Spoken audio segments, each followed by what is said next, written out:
Hey, bonjour à tous, j'espère que vous allez bien. Je suis ravie de vous retrouver pour la vidéo du jour.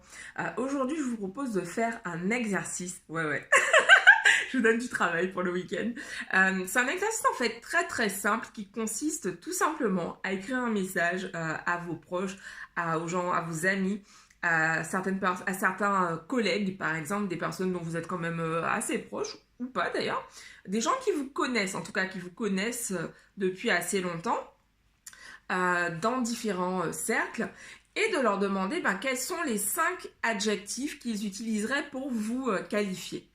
Donc, qu'est-ce qu'ils diraient de vous? Est-ce que vous êtes quelqu'un de généreux? Est-ce que vous êtes quelqu'un de persévérant? Est-ce que vous êtes quelqu'un de déterminé, de passionné? Là, moi, ce sont les qualificatifs. Ah, je bug. Moi, ce sont les qualificatifs qui sont ressortis lorsque j'ai posé la question autour de moi. Pourquoi je fais cet exercice? En fait, parce que ça m'aide tout simplement à voir comment je suis perçue. Mon but, c'est vraiment de pouvoir, à travers tout ce que je fais, inviter, inspirer justement cette passion pour ce que l'on fait, cette passion pour, euh, pour atteindre ses objectifs et vraiment inspirer la persévérance, la détermination dans ce que l'on désire réaliser. Et c'est important pour moi de vérifier si je suis perçue de cette façon en fait en face. Voilà, et j'étais vraiment, je me suis dit ok, c'est bon, je suis perçue de cette façon. Et également cet exercice, il vous aide par exemple quand, vous savez cette question qui revient régulièrement en entretien.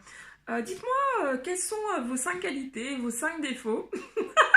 Voilà, si vous êtes en période de recrutement, par exemple, en ce moment, ça permet de préparer déjà ces questions, de voir un petit peu quelle est la façon dont vous êtes perçu, en fait, dans vos différents cercles relationnels. Et également, ça vous permet de pouvoir identifier quels peuvent être les domaines dans lesquels vous pouvez aider. Par exemple, clairement, moi, c'est un exercice que j'ai fait où j'ai listé vraiment tout ce que mes amis, ma famille, mes collègues disaient de moi, mes anciens collègues du coup disaient de moi.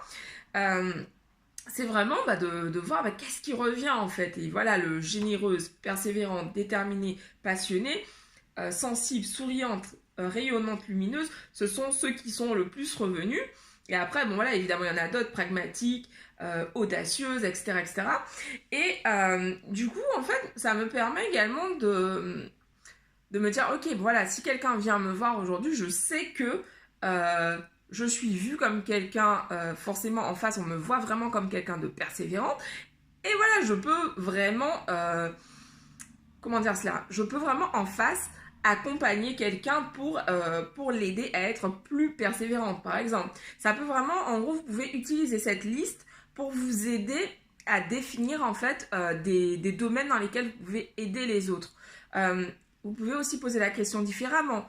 Demain, si tu as besoin d'un conseil et que tu dois venir me voir, ce serait pour quel domaine? Dans quel domaine, par exemple? Moi, c'est souvent revenu, si j'ai besoin de conseils au niveau financier, si j'ai besoin de conseils pour pouvoir trouver une solution. Euh, voilà, donc c'est poser des questions en fait à son entourage. C'est la meilleure façon d'avoir des retours directs sur voilà comment on est perçu et quelle valeur on apporte si on n'en a pas conscience soi-même en fait.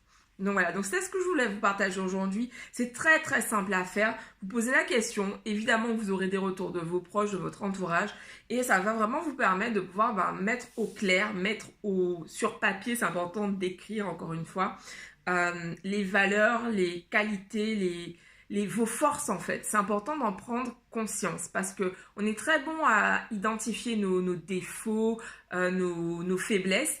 Mais quand il s'agit de prendre conscience de nos forces, parfois on peut avoir tendance à les identifier moins facilement. Et du coup, demander aux autres, ça rend l'exercice beaucoup plus simple.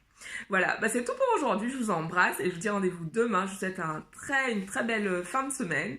Et je vous embrasse. Ciao. Le calendrier de l'Avent, évidemment, continue sur Instagram. Donc, vous pouvez me suivre sur Clélia Isaac, @Clélia Isaac sur Instagram. Et il y a un calendrier de l'Avent jusqu'au 25. Je vous gâte là ce mois de décembre, donc profitez-en. C'est tout simple pour participer. Il suffit de liker le post du jour, de taguer deux de vos amis en commentaire. Il me semble que c'est tout. et de me suivre évidemment sur Instagram, quoi. Je vous embrasse, je vous invite à vous abonner et à liker la vidéo et puis à la partager autour de vous. Le but c'est vraiment de me faire connaître, de m'apporter mon soutien en fait. Et en fait chacune de ces vidéos que je fais, vos likes, vos commentaires, ça m'encourage tout simplement à aller plus loin, à me dépasser, à continuer à vous apporter de la valeur chaque jour. Donc je vous remercie pour le soutien que je reçois, pour les messages que je reçois. Merci énormément et je vous embrasse et je vous dis rendez-vous demain. Ciao.